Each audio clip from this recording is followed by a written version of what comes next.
Hey Optimancers, Chris here. I've been reviewing and analyzing all the new character options in Tasha's for a few months now, and we're getting near the end. If you would like easy access to the content you might be looking for, I've created a playlist for Tasha's content to put all that information together, and I've put a link to that playlist in the video description. Today I am moving to Barbarians, which received two new subclasses in Tasha's Cauldron of Everything, the Path of the Beast and the Path of Wild Magic. We also received a very brief list of Barbarian optional class features. Today I'll be looking at those optional class features in addition to the Path of the Beast, and then I'll look at the Path of Wild Magic in my next video. If you would like to support the content created on this channel, I have a link in my Patreon in the video description. Patrons of this channel receive rewards like ad-free early releases of these videos, and my top level patrons can join me for a D&D session each month. Let's get started.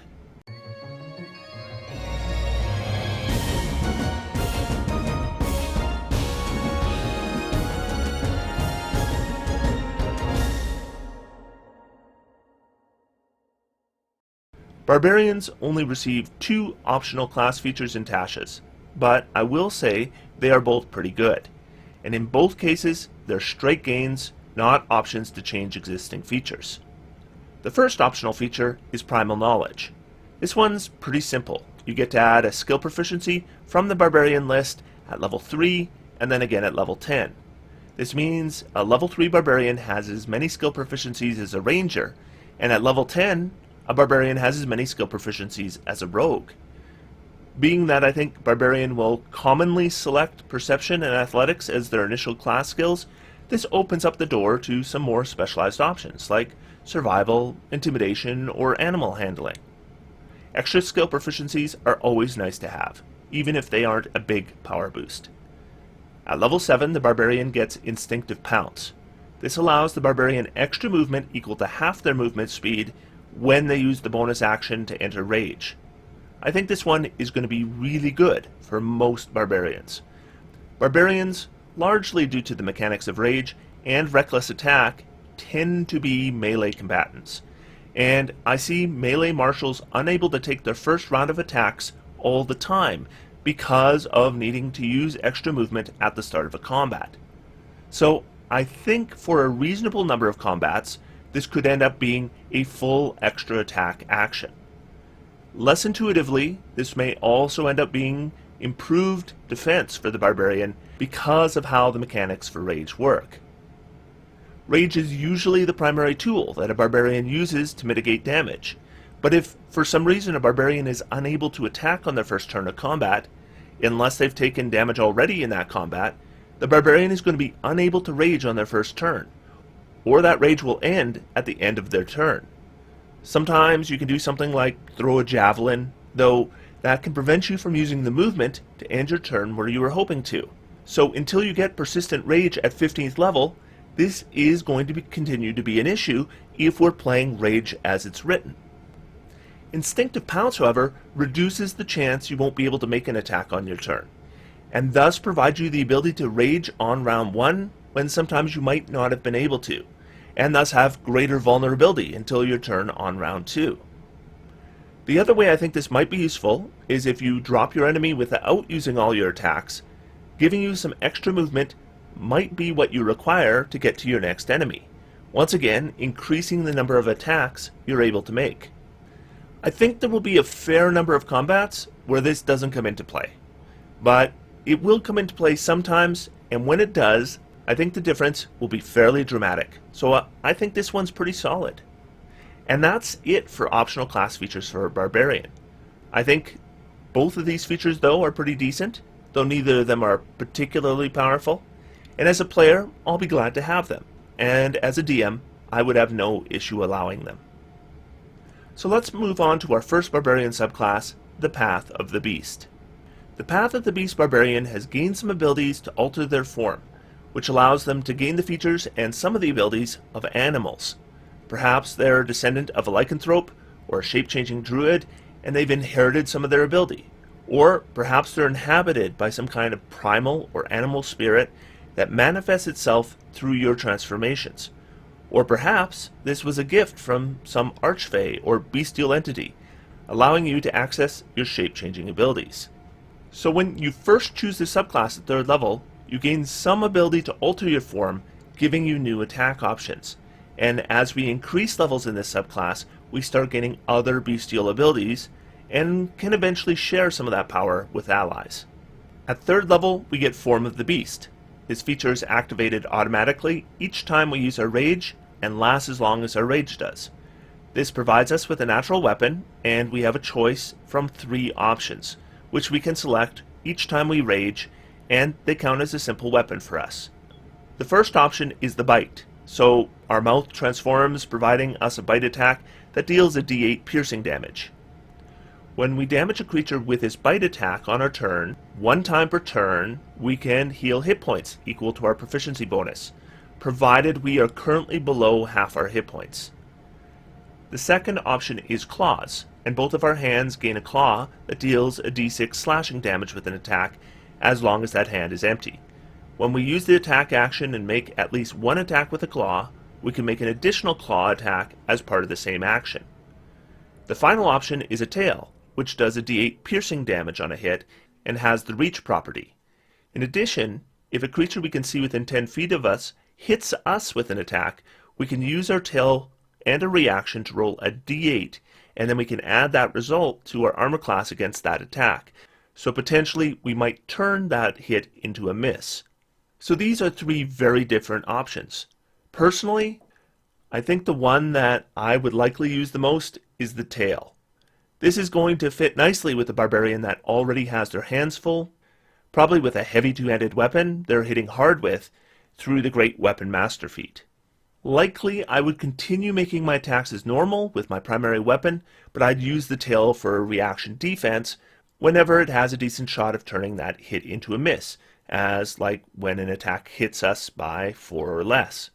In addition, this is going to provide us reach when otherwise we may not have had it, allowing us to make attacks that we may not have otherwise been able to make. But expect those attacks to deal significantly less damage than your primary weapon. The option I might consider otherwise is the Claws, though this would depend a fair amount on the build I was making. I mean, for a 3rd level Barbarian, this might simply be an extra attack each time we take the attack action. And even if we're only doing a d6 damage, that could potentially still be decent damage if we either don't have Great Weapon Master or we were fighting an enemy with a higher armor class. There's something about the Claws, though, I think is pretty odd. We get claws on both our hands, but there's not much benefit to keeping both hands available for attacks, since the extra attack provided doesn't need to be with a different claw, and also these are not treated as light weapons, which means unless we have the dual wielder feat, we can't even use 2-weapon fighting with them. I also don't think this is going to end up being an offensive boost on a lot of builds. It really depends on what feats you're working with. I guess if you're playing in a game without feats, I could see this being a lot better. But as long as I'm doing 18 to 20 damage with my weapon attacks, doing 6 to 7 damage with all my attacks, but 1 more attack isn't much of a boost. In fact, it's probably a downgrade. Also, if we have Polar Master, we might be getting an extra attack regardless, though that does use our bonus action and this doesn't. Still, if we're using this, other than the turn in which we rage in the first place, we may not have a lot of options for a bonus action anyways. The final option, and probably my least likely selection, is the Bite attack.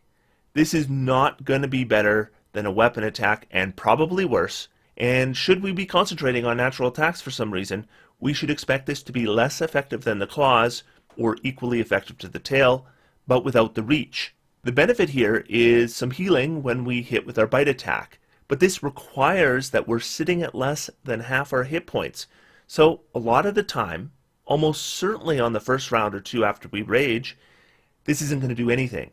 And once it does, the healing here is pretty minor. 2 hit points at level 3, and eventually 6 hit points at level 17. And even then, it can only be used once per turn. Now, I've certainly seen a lot of cases where a Raging Barbarian gets whittled down to less than half their hit points, and even a bit of healing would help, but I can't help but think that if our Barbarian had chosen the Tail instead, they might not be so wounded in the first place. and I really do think that the tail will likely mitigate more damage than the bite is likely to heal. I guess if I already had some other kind of reaction defense, maybe I'm multi-class with 5 levels of Rogue, for example, but if my reaction is available, I suspect we're better off with the tail, which, by the way, does not require we attack and hit with it in order to mitigate damage, which is really a substantial improvement over the bite attack. Now, one thing I'll say about all 3 of these is that if for some reason we find ourselves without a weapon, they all give us attack options that are better than punching. So for my standard Barbarian build, which is using a big weapon along with feats to support it, I suspect I will get more value from the tail than the other options most of the time. That takes us to 6th level, where we get Bestial Soul. The first thing that happens is our natural weapons are treated as magical for overcoming resistance. Obviously, this is absolutely necessary if we are counting on our natural weapons for attacks. The second thing is we get an ability that we can change out after any rest, and it's not going to rely on us using our rage to benefit from it. Our options include a swimming speed along with the ability to breathe underwater, a climbing speed that is accompanied by a spider climbing feature where we can cling to walls and ceilings without a check, or a jump feature that allows us to increase any single jump on a turn by a number of feet equal to a strength athletics check. Assuming we're proficient and we have a good strength, we can expect an additional 15 to 20 feet when we aren't raging, and more when we are, because we're going to have advantage on that athletics check. For a running long jump, that might be twice the distance, but for a high jump or a standing long jump, much more than that. So I think this is a pretty cool feature for us. These features have no duration, they don't use a resource, and we can switch them out after any rest. Also, none of these are bad. The swimming and breathing water feature is pretty situational, so that's not likely going to be my default selection, but obviously when it does come up, it's pretty useful. Consider selecting it maybe if you're exploring an area where you know there's a lot of water. It's going to give you enhanced movement options, potentially some new cover options, and also potentially some alternate attack options. Keep in mind though that this does not remove the rules for fighting underwater, so you're going to find that piercing weapons are going to tend to work a lot better than slashing or bludgeoning ones. Still, also remember we have a couple natural piercing weapons we can access if we need to. The climbing option seems quite good, and would probably be my selection more than the other 2. Spider Climb is a 2nd level spell and it requires concentration. However, you should note that unlike the Spider Climb spell, this ability does not specify you can climb these surfaces while keeping your hands free, which means I would assume you can't. But just like with the swimming option, remember you have some natural weapon options at your disposal that don't require your hands free either. So something like climbing on a ceiling 10 feet above your enemies and smashing down attacks with a tail with 10-foot reach might be a tactic, for example, in some combats. The utility here, though, is likely the main thing you're going to have use of. At 6th level, I wouldn't expect a lot of methods for PCs to scale large obstructions or walls or cliff faces without any expenditure of resources. The jumping feature, I would think, could be very handy in some combats, especially if you're dealing with hazards or flying enemies. You could jump 20 feet up to attack a flying enemy, or jump across difficult terrain, or even a spell effect, like a web, for example. One thing I remind you of is that your jump is considered part of your regular movement. So if you can make a long jump of 40 feet, but you have 30 feet of movement left, you can jump 30 feet unless you dash. Like with the other 2 features, I also see some utility here as well, simply by being able to jump over or pass some difficult terrain challenges that might be present. Certainly by level 6, a party has a number of ways to deal with such challenges, but not always without using a resource. So I think this level 6 feature is fairly solid for this level. I don't think it's overwhelming, but it's decent. That brings us to level 10, and we get Infectious Fury. This feature is only of use to us if we are using our natural weapons to attack, and as I mentioned before, I don't necessarily think I would assume that to be the default. However, this is a pretty limited usability, so completing enough natural weapon attacks to use this resource effectively probably is not going to be a big challenge. When we hit a creature with a natural weapon while raging, we can have that creature make a wisdom saving throw, and thankfully the difficulty of this save is based on our constitution. So it should be a decent DC at least, though I wouldn't necessarily expect a 20 constitution on most barbarians at this level. Still, I'll take a constitution-based difficulty over a wisdom or charisma or something. If the creature fails to save, we can choose to either have them use their reaction to make a melee attack against another creature we can see, or inflict an additional 2d12 psychic damage along with the regular attack damage. We can use this a number of times equal to our proficiency bonus per long rest, so 4 times when we get this, eventually up to 6 times. Now, I wouldn't expect to necessarily land this 4 times. I would guess that the target is going to make their save something like half the time, or thereabouts. So we're probably looking at actually landing this twice per day. 2d12 psychic damage isn't a huge amount at this level, but still, it's enough to make our natural weapon do the kind of damage we would expect from our normal weapon, at least for a few strikes. I think the reaction attack is the far more dramatic effect, and that's the way I would go as long as the circumstance occurs where I can make that creature attack one of my enemies. I think the odds are that the creature will deliver more than 2d12 damage on that attack, and we're going to also use up their reaction. I mean, we might even use it on something like a mage to prevent them from casting reaction spells until their next turn. Now, neither of these abilities are massive. Remember, they're both providing a saving throw, they're both requiring us using and hitting with our natural weapons, which may not be part of our normal attack sequence. So I think this ability is okay, but it's not great. For comparison, consider the reaction attack ability versus a Rune Knight's Cloud Rune. That one doesn't provide a save, and takes away a regular attack from an enemy that was already a hit, and it's gained at level 3. Finally, at level 14, we get Call of the Hunt. This is where we can provide some buffing to our allies. When we rage, we pick a number of willing creatures we can see within 30 feet of us up to our Constitution modifier, and that's regardless of whether these creatures gain any actual benefit from this or not. We always want to do the maximum number of creatures we can for sure. 2 things happen. The first is we get temporary hit points equal to 5 times the number of creatures selected, and secondly, each of those creatures can deal an additional d6 points of damage to a single attack they make on their turns while your rage persists. Now this can be any kind of attack roll. It could be the archer using a ranged weapon, or the spellcaster making a spell attack. However, there is a decent chance you can have spellcasters that aren't making a lot of attack rolls by this level, so ideally choose targets that will, be they summon creatures, animate objects, whatever. But, like I say, just make sure you get as many creatures as you can to maximize the number of temporary hit points. I would expect we're fairly likely to be sitting on a 20 constitution, and can throw 25 temporary hit points on at the start of a combat, which is a nice boost. We should have 5 rages per day at this point, so that's likely going to be over 100 extra hit points over a day. Also, an extra d6 damage once per turn isn't very much, but it does add up. And 5d6 extra damage every round is a straight 15 to 20 point damage per round boost. And that's not a bad boost, considering you're probably in the 30 to 50 point damage range without this. That's essentially a 40 to 50% increase in your damage output. Now, as a capstone, I don't think this is a hugely powerful feature, but it's okay. And I do think it's better than most of the 14th level features other Barbarian subclasses receive. So, overall, I think the Path of the Beast is not a bad subclass. I've heard some pretty scathing opinions of this one online. Personally, I don't share that opinion. If you are in a game that uses feats and you're thinking that you're going to be using claws instead of weapons in combat, then you're going to be disappointed.